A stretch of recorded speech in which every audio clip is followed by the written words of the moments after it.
Leitura do livro Boa Nova, pelo Espírito Humberto de Campos, pelas mãos de Chico Xavier. Capítulo 5. Os discípulos. Frequentemente, era nas proximidades de Cafarnaum que o mestre reunia a grande comunidade de seus seguidores. Numerosas pessoas o aguardavam ao longo do caminho, ansiosas por lhe ouvirem a palavra instrutiva. Não tardou, porém, que ele compusesse o seu reduzido colégio de discípulos. Depois de uma das suas pregações do novo reino, chamou os 12 companheiros que, desde então, seriam os intérpretes de suas ações e de seus ensinos. Eram eles os homens mais humildes e simples do lago de Genezaré. Pedro, André e Filipe eram filhos de Betsaida, de onde vinham igualmente Tiago e João, descendentes de Zebedeu. Levi, Tadeu e Tiago, filhos de Alfeu e sua esposa Cleófas, parenta de Maria, eram nazarenos e amavam a Jesus desde a infância, sendo muitas vezes chamados os irmãos do Senhor, à vista de suas profundas afinidades afetivas. Tomé descendia de um antigo pescador de Dalmanuta, e Bartolomeu nascera de uma família laboriosa de Caná da Galileia. Simão, mais tarde denominado o Zelote, deixara a sua terra de Canaã para dedicar-se à pescaria, e somente um deles, Judas, destoava um pouco desse concerto, pois nascera em Iscariotes e se consagrara ao pequeno comércio em Cafarnaum, no qual vendia peixes e quinquilharias. O reduzido grupo de companheiros do Messias experimentou a princípio certas dificuldades para harmonizar-se. Pequeninas contendas geravam a separatividade entre eles. De vez em quando, o mestre os surpreendia em discussões inúteis sobre qual deles seria o maior no reino de Deus. De outras vezes, desejavam saber qual dentre todos revelava sabedoria maior no campo do Evangelho. Levi continuava nos seus trabalhos na coletoria local, enquanto Judas prosseguia nos seus pequenos negócios, embora se reunissem diariamente aos demais companheiros. Os 10 outros viviam quase que constantemente com Jesus, junto às águas transparentes do Tiberíades, como se participassem de uma festa incessante de luz. Iniciando-se, entretanto, o período de trabalhos ativos pela difusão da nova doutrina, o mestre reuniu os 12 em casa de Simão Pedro e lhes ministrou as primeiras instruções referentes ao grande apostolado.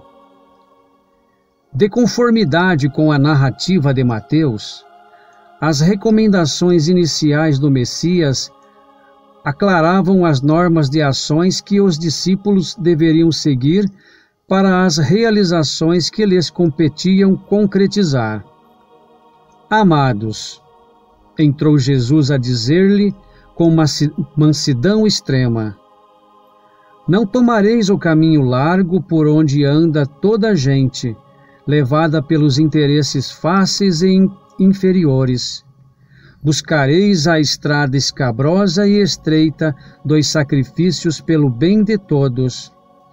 Também não penetrareis nos centros de discussões estéreis, à moda dos samaritanos, nos das contendas que nada aproveitam a edificação do verdadeiro reino no coração com sincero esforço. Ide antes em busca das ovelhas perdidas da casa de nosso Pai, que se encontram em aflição e voluntariamente desterradas do seu divino amor. Reúne convosco todos os que se encontram de coração angustiado, e dizei-lhes de minha parte que é chegado o reino de Deus. Trabalhai em curar os enfermos, limpar os leprosos, ressuscitar os que estão mortos nas sombras do crime ou das desilusões ingratas do mundo. Esclarecei todos os espíritos que se encontram em trevas, dando de graça o que de graça vos é concedido. Não exibais ouro ou prata em vossas vestimentas, porque o reino do céu reserva os mais belos tesouros para os simples. Não ajunteis o supérfluo em alforjes, túnicas ou alpergatas para o caminho, porque digno é o operário do seu sustento. Em qualquer cidade ou aldeia onde entrardes, buscai saber quem deseja aí os bens do céu, com sinceridade e devotamento a Deus, e reparte as bênçãos do Evangelho com os que sejam dignos, até que vos retireis.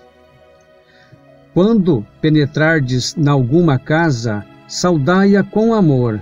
Se essa casa merecer as bênçãos de vossa dedicação, desça sobre ela vossa paz. Se porém não for digna, torne essa mesma paz aos vossos corações. Se ninguém vos receber, nem desejar ouvir as vossas instruções, retirai-vos sacudindo o pó de vossos pés, isto é, sem conservardes nenhum rancor e sem vos contaminardes da alheia iniquidade. Em verdade vos digo que dia virá em que menos rigor haverá para os grandes pecadores do que para quantos procuram a Deus com os lábios da falsa crença, sem a sinceridade do coração. É por essa razão que vos envio como ovelhas ao antro dos lobos, recomendando-vos a simplicidade das pombas e a prudência das serpentes. Acautelai-vos, pois, dos homens, nossos irmãos, porque sereis entregues aos seus tribunais e sereis açoitados nos seus templos suntuosos, no qual está exilado a ideia de Deus. Sereis conduzidos como réus à presença de governadores e reis, de tiranos e descrentes, a fim de testemunhardes a minha causa. No entanto, nos dias dolorosos da humilhação, não vos dê cuidado como haveis de falar, porque minha palavra estará convosco e sereis inspirados quanto ao que houverdes de dizer. Porque não somos nós quem falamos, o Espírito amoroso de nosso Pai é que fala em todos nós. Nesses dias de sombras, em que se lutará no mundo por meu nome, o irmão entregará à morte o próprio irmão, o pai os filhos, espalhando-se nos caminhos o rastro sinistro dos lobos da iniquidade. Os que me seguirem serão desprezados e odiados por minha causa, mas aqueles que perseverar até o fim será salvo. Quando, pois, fordes perseguido numa cidade, transportai-vos para outra, porque em verdade vos afirmo que jamais estarei nos caminhos humanos sem que vos acompanhe o meu pensamento. Se tendes de sofrer, considerai que também eu vim à terra para dar o testemunho. E não é o discípulo mais que o mestre, nem o servo mais que o seu senhor. Se o adversário da luz vai reunir contra mim as tentações e as zombarias, o ridículo e a crueldade, o que não fará aos meus discípulos? Todavia, sabeis que acima de tudo está o nosso Pai e que, portanto, é preciso não temer, pois um dia toda a verdade será revelada e todo o bem triunfará. O que vos ensino em particular, difunde-o publicamente, porque o que agora escutais aos ouvidos será o objeto de vossas pregações de cima dos telhados. Trabalhai pelo reino de Deus e não temais os que matam o corpo, mas não podem aniquilar a alma. Temei antes os sentimentos malignos que mergulham o corpo e a alma no inferno da consciência.